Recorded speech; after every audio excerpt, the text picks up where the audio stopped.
Hello दोस्तों, welcome है आपका हमारे यूट्यूब चैनल पे। कर्मचारियों, पेंशनर्स और फैमिली पेंशनर्स के लिए कई सारे बड़े अपडेट्स निकल कर आ रहे हैं, जिनमें पहला बड़ा अपडेट है 53% डीए एरियर्स को लेकर के, या कह सकते हैं कि 4% एरियर्स को लेकर के। उस पर एक बड़ी जो है इंफॉर्मेशन या बोल सकते हैं बड़ी अपडेट्स निकल कर आ रही है। जी हाँ दोस्तों, साथ ही साथ दूसरी बड़ी अपडेट आ रही है, अब आपका जो पीरियडिक वेरिफिकेशन होगा क्वालिफाइंग सर्विस का, पेंशनर्स का, कर्मचारियों का, वो हुआ करेगा। साथ ही साथ उसके रिगार्डिंग और भी कई बड़े अपडेट्स आएंगे, जिसमें पीरियडिक वेरिफिकेशन में आपको आपकी सर्विस के जब 17 साल कंप्लीट होंगे तब आपका एक वेरिफिकेशन होगा आपके अकाउंट ऑफिसर की तरफ से। साथ ही साथ जब आपके सर्विस के लास्ट 5 ईयर्स रह जाएंगे उसमें भी आपका एक वेरिफिकेशन होगा, और वो रिकॉर्ड बुक या सर्विस बुक में एंटर की जाएगी।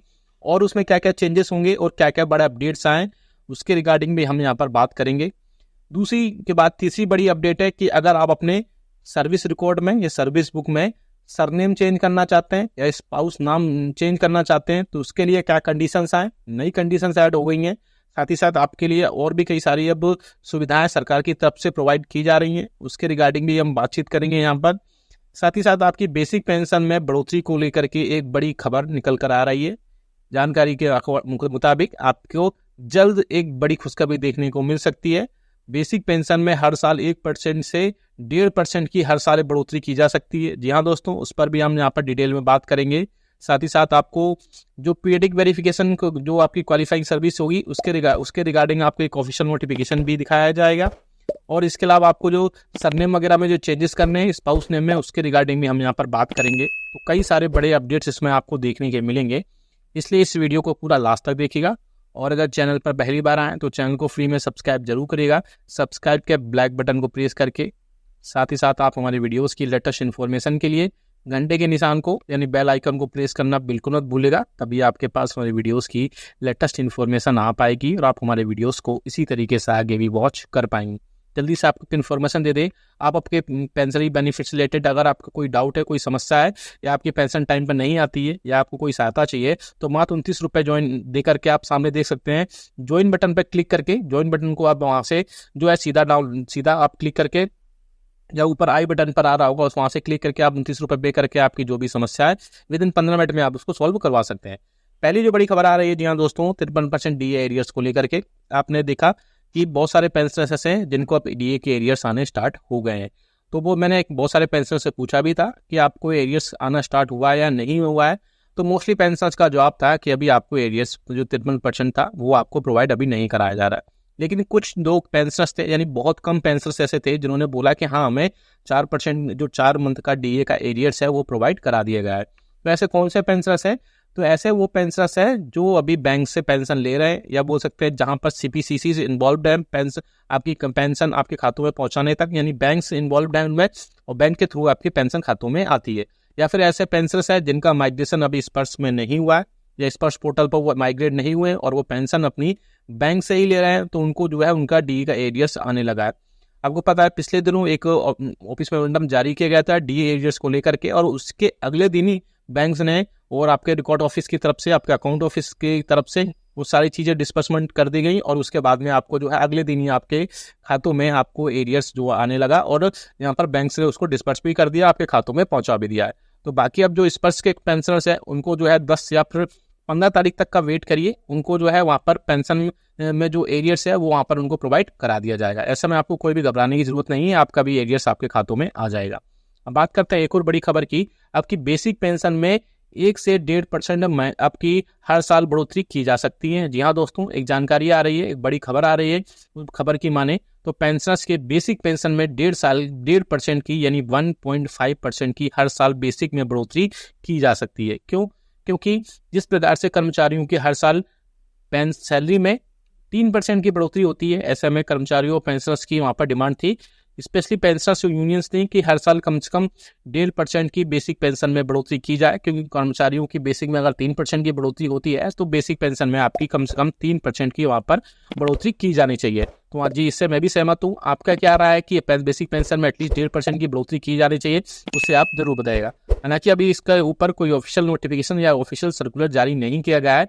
एक प्रपोजल गया था, इस पर जो भी आगे अपडेट्स आएगा वो भी हम आपको जरूर बता देंगे, लेकिन आपकी क्या राय है इस पे कमेंट बॉक्स में हमें कमेंट करके जरूर बताएगा। अब नेक्स्ट बड़ी खबर कर लेकर चलते हैं, जो कि आप सामने स्क्रीन पर भी देख पा रहे हैं, जिसमें आपके पीरियडिक वेरिफिकेशन अब हुआ करेगा। आप सभी पेंशनर्स की, सभी कर्मचारियों की रेटिंग अब सामने स्क्रीन पर भी एक नोटिफिकेशन देख सकते हैं, जो कि department of pension and pension welfare की तरफ से एक इंपॉर्टेंट ऑफिस मेमोरेंडम जारी किया गया है, जिसमें ऐसे पेंशनर जो कि सिविल सर्विस पेंशन रूल 2021 का सब रूल 1 और रूल 30 है सेंट्रल गवर्नमेंट एम्प्लॉयज और पेंशनर्स के, तो ऐसे गवर्नमेंट सर्वेंट्स जो अपनी 18 साल की सर्विस पूरी कर चुके हैं, या फिर ऐसे कर्मचारी जिनकी सर्विस 5 साल बची है लास्ट में, उनको उन सभी के पहले वहां पर सारी चीजें हुआ करेंगी, और उन सारी चीजों पर वहां पर सारी चीजें साथ ही साथ जब आपकी सुपर एन्यूएशन होने वाली होगी, आपकी रिटायरमेंट होने वाली होगी, उसके पहले 5 साल के पहले भी आपकी सारी वेरिफिकेशन किए जाएंगे।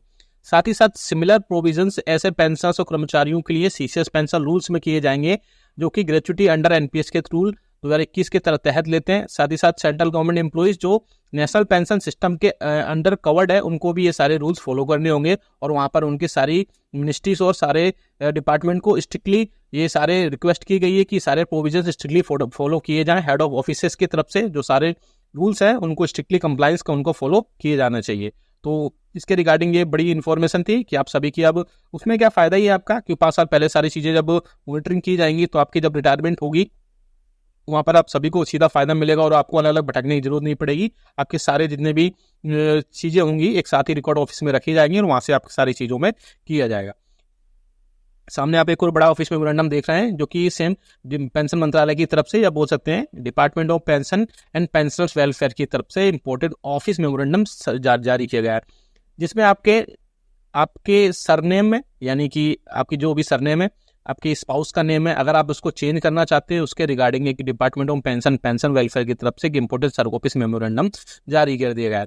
अब यहाँ पर पॉइंट नंबर 1 में देख भी सकते हैं, इसमें क्लियरली मेंशन किया गया है कि there is no separate procedure prescribed in the CCS pension rule 2021 और CCS pension rule 1972 for change of name surname in the PPO of government employees और स्पाउस आफ्टर रिटायरमेंट। यानी कि आप the PPO is issued on the basis of service record, service book of the employee and the maintenance of service book is concern with DoPT. यानी कि जब आप retirement होते हैं, या आपके जब जो सर्विस रिकॉर्ड होता है या सर्विस बुक होते हैं, उसमें जो आपके नाम, आपकी डेट ऑफ बर्थ, आपकी बाकी चीजें, स्पाउस नेम या सरनेम्स वगैरह, या डेट ऑफ बर्थ, और भी कई सारी, या एड्रेस वगैरह एड्रेस चेंज हो सकता है, लेकिन आपकी ये सारी चीजें चेंज नहीं की जाएंगी। कोई सेपरेट प्रोसीजर नहीं है इन सब चीजों को चेंज करने के रिगार्डिंग। तो इसलिए जब आप अपनी सर्विस बुक या रिकॉर्ड बुक में या सारी चीजें जब फिल करें, तो बहुत ही ध्यान से फिल करें, और उसमें चेंज करने में बाकी बहुत ज्यादा प्रॉब्लम होती है। तो उसके रिगार्डिंग हालांकि ये सारी चीजें डिस्कस की गई, जिस ये मैटर था उसको डिस्कस किया गया इंटर मिनिस्ट्रियल रिव्यू मीटिंग में, और उसमें एक सीपीएन ग्राम पर एक कंप्लेंट की गई। उसके बाद डिपार्टमेंट ऑफ पेंशन वेलफेयर ने ministry of statistics and programme implementation की तरफ से इन्फॉर्म किया गया कि ये सारी चीजें जो 1987 में एक रूल था चेंज फैमिली पेंशनर्स के लिए और इस सब चीजों के लिए, उसके बाद ये सारी चीजें हुई, और जो भी डिस्क्रिपेंसीज थी उसको दूर करके वहां पर जो भी पेंशनर्स या फैमिली पेंशनर्स थे, जो भी चेंज करना चाहते थे अपने नेम को लेकर के पीपीओ में, या बाकी चीजें, या सरनेम को लेकर के, या स्पाउस को लेकर के, वहां पर वो सारी चीजें चेंज की गई। अब उसी के रिगार्डिंग यहाँ पर एक और बड़ा एक स्ट्रिक्टली इन्फॉर्मेशन दी गई है कि all ministry department are requested that the above provision may be brought to the notice of the personal dealing with the pensionary benefit in the ministry department attach subordinate officers there under the compliance. यानी उनमें changes को लेकर के कोई भी strictly वो सारी चीज़ें नहीं है, लेकिन अगर अपना जो पीपीओ में नेम वगैरह चेंज को लेकर एप्लीकेशन देते हैं तो उसको बाद में वहाँ पर सारी चीज़ें पर कंसीडर किया जाएगा। लेकिन आप अपना सर्विस बुक या रिकॉर्ड ऑफिस में पहले से सारी चीज़ें पहले से अच्छे से करके रखिए, तभी आपको वहाँ पर कोई दिक्कत का सामना नहीं करना पड़ेगा। अदरवाइज वहाँ पर बहुत ज़्यादा दिक्कतें होती है सारी चीज़ें चेंज करने में। वीडियो अच्छा रहा तो लाइक करिएगा, साथ ही साथ आपकी जो 1.5% पेंशन बढ़ोतरी को